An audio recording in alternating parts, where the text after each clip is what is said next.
this thing on? Hey everybody, welcome to the Fenner Aquarium. This is my fish room. It might seem like this is enough tanks, but you know, I think I'm going to show all the tanks today. We got 1, 2, 3, 4, 10, 11 tanks, something like that. This is my fish room. It's pretty much just the basic where I like to sit and look at a portion of my fish. I didn't clean up any of the tanks today. I'm going to show you all of them, or maybe all of them. One's kind of a secret. And we are going to try to feed most of them. See, I didn't even clean for you. I'm going to do a video on cleaning the eel because maybe people think it's interesting how I clean it without getting bit by him, because he's kind of ruthless.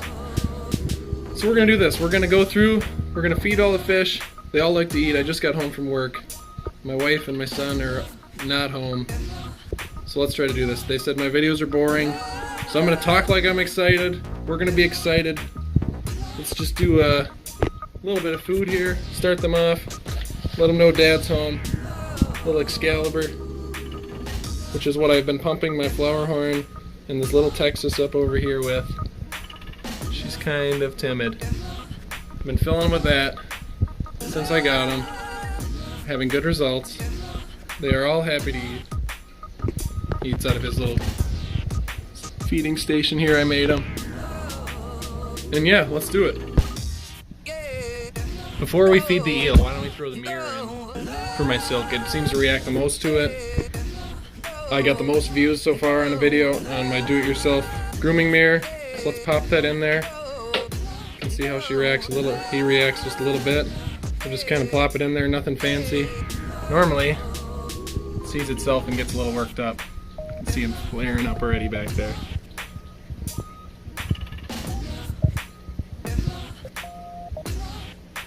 Yeah, you looking at me like that? Yeah. I get that way when I look in the mirror sometimes. Alright, to the eel. We're going to feed him first. Second. What I do when I'm letting him know it's time to eat is I just give a good knock on the tank, and you can see it gets him a little worked up. He's looking, so I'm going to get the top off of this and let's give him some shrimp. He literally just came out of the water and kind of got spooked. Let's see if we can get him coming back. Here, fishy, fishy, fishy. Smells it. Come on. Come on. He's going to take that in, swallow it up. Probably ready for more already. Let's give him one more. Let's have him come out of the water for it.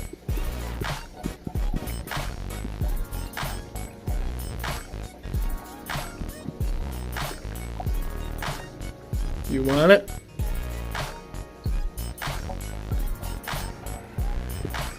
Don't bite me.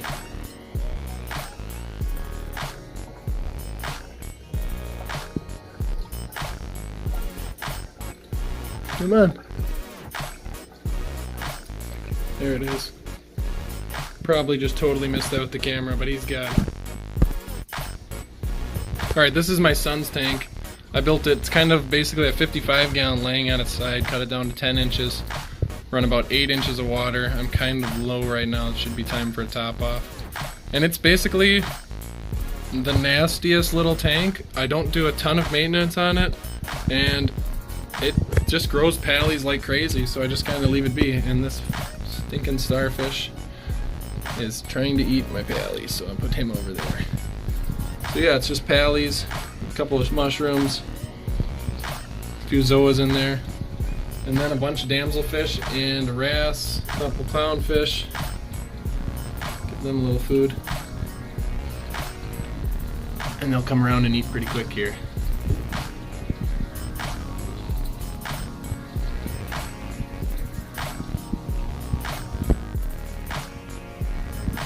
He's still going, swimming in circles.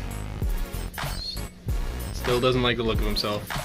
If I had a big hump on my head, I might not like the look of myself either.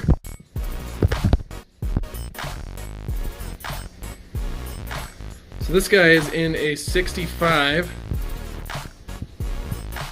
all by himself, because he was fighting with my Thai silk. Kind of got a little bit of artwork down here. In case you didn't know, it was a Flowerhorn tank by the Flowerhorn, and I put some Flowerhorn on it. And he's really not that excitable. Oh, he wants to bite my finger a little bit. Probably just a little hungry still. But he likes to follow us around, look at us, and I don't know, he's still pretty cool. He's growing in pretty good. This tank, we actually have a 3D background that my wife and I made out of some pink foam, and then I coated it in Flex Seal, like whatever that commercial is. Billy Mays here, you know, that one. And he coats the bottom of a boat with it, so I figured it'd be alright to coat some styrofoam with it. And I don't know, it's doing pretty good. Looks like it's starting to grow a little algae on it. I don't know how well cleaning it's going to go. Maybe I'll just get some snails or something in there. But the Flowerhorn will probably eat some snails. So there's that. But yeah, I carved it out. I coated it with Flex Seal, and then my wife painted it up with Krylon Fusion because that is supposed to be some fish safe paint. Do a little flip there. So she did that, kind of sponged it, sprayed it on a sponge, sprayed it all over it, misted it, gave it a little texture. And yeah, kind of looks like some rock. Yeah, he's over here too. Wow, is that a triggerfish? That's a triggerfish. This is my 100-gallon salt. I have not shown it a ton because it just went through a nasty cycle when I hooked the green moray eel tank up to it, because both tanks run down into a sump in my basement. And when I hooked the eel tank up to it, it ended up doing a cycle after 3 weeks and having a whole lot of trouble. Thankfully my fish survived, but the coral did not do so well. So I used to call it my 100-gallon reef, but I guess right now it's just my 100-gallon saltwater tank. Got a few cool things in here. My trigger, he's my my original fish that I got saltwater for. We got a marine beta there. He's pretty awesome. Pretty laid back fish. We got a red sea sailfin tang, which are Desjardins they call it. He changes colors quite a bit. We call him Tron because he gets those bright, vibrant orange yellow lines through him. And then a little Flamingi tang, which might not look like much, but wait until he is huge. And then, you know, we got quite a bit of others. And then there's my son's snowflake eel, which is about 2 feet long. Oh, and you can hear my dogs barking because they're very pleasant. He's about 2 feet long, but he's getting old. He doesn't come out of his hide very much, but why don't we feed him some shrimp? Got a few shrimp here. I'm going to toss one in to distract the trigger, because otherwise he is going to steal it.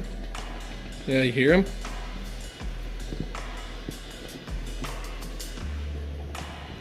It's pretty wicked. Would not want to be bit hard by him. I've been nibbled a couple times. And let's give the eel a chunk.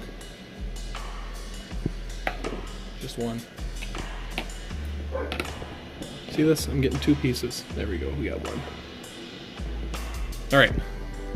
He smells it, he's kind of coming out. Let's see if we can get him to come out a bit. Come on. His name is Maury. It's a pretty exciting name. He's a beast.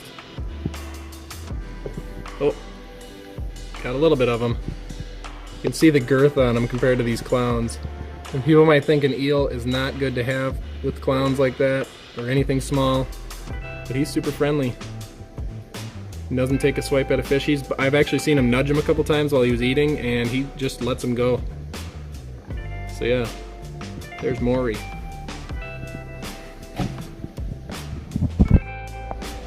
Alright, this is the king of the house. He is the reason that I have way too many fish. Got him little about 7 years ago.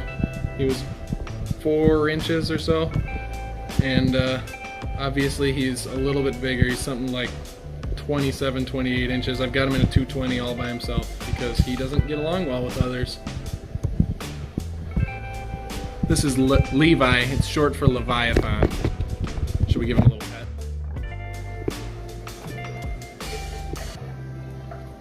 He's coming back for some. Why don't we get him some shrimp?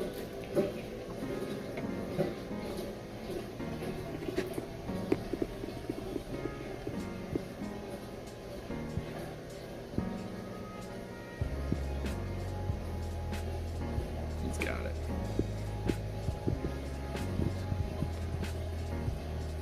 This is my dog. Well, actually, those are my dogs. But this is my dog. He is best pet I've ever had. He's always there when you need him. He always does what you expect him to do. Doesn't ask for much, doesn't need to go outside. Isn't too loud. Occasionally gets a little water on the floor when he gets upset about something. But the best animal I've ever owned. I had one extra piece of shrimp left, so I'm sure these guys will take care of it. Boop! Well, that was rather unexciting. The trigger will find it. He's too busy trying to take the other piece of shrimp from the marine betta. Here it is, the simplest tank in the house. It literally has no light, no filter. We feed it, every other day, and it's just got some plants growing in it. It gets a little light from the window, and it is pretty easy. In here, kind of hiding in the algae, you can just see the tail there, is a bullhead, just a little guy, and he is not picky. Got some snails growing in there. My wife just takes care of this setup. It's pretty simple. And then this tank, oh, I wasn't going to show you that tank, never mind. Here's our mud skipper tank. I did a video on it yesterday. My wife said it's terrible because I didn't really give you that much information, so I'm going to give you some more information and do an in-depth video on mud skipper setups, what we have in here, what everything is, and then maybe she'll like it. Probably not, but that's okay. And then here, I just built this stand over the weekend. We have a new animal coming. We're going to get it tomorrow. I will do a whole video on that. It's kind of in an aquarium, even though it's not a wet pet, but we'll do a video on that. So there it was, all our tanks, I think. And if you made it through this far through the video, thanks for watching. Make sure to check out more. I'll try to be more interesting. I'm working on it. Not really good at talking to myself, so I'm pretending that you guys are on the phone and I'm just talking to you. If you are into fish, you like fish sites, which I'm guessing if you're watching my boring videos, you're into fish, check out a Facebook group we got. It's called the Fish Union. You can join the FU and yeah, share some fish stuff, talk about fish, make fun of me if you want. The Thai silk is still going at that mirror. Now he's looking for food. And yeah, as always, like, subscribe, share. Thanks for watching.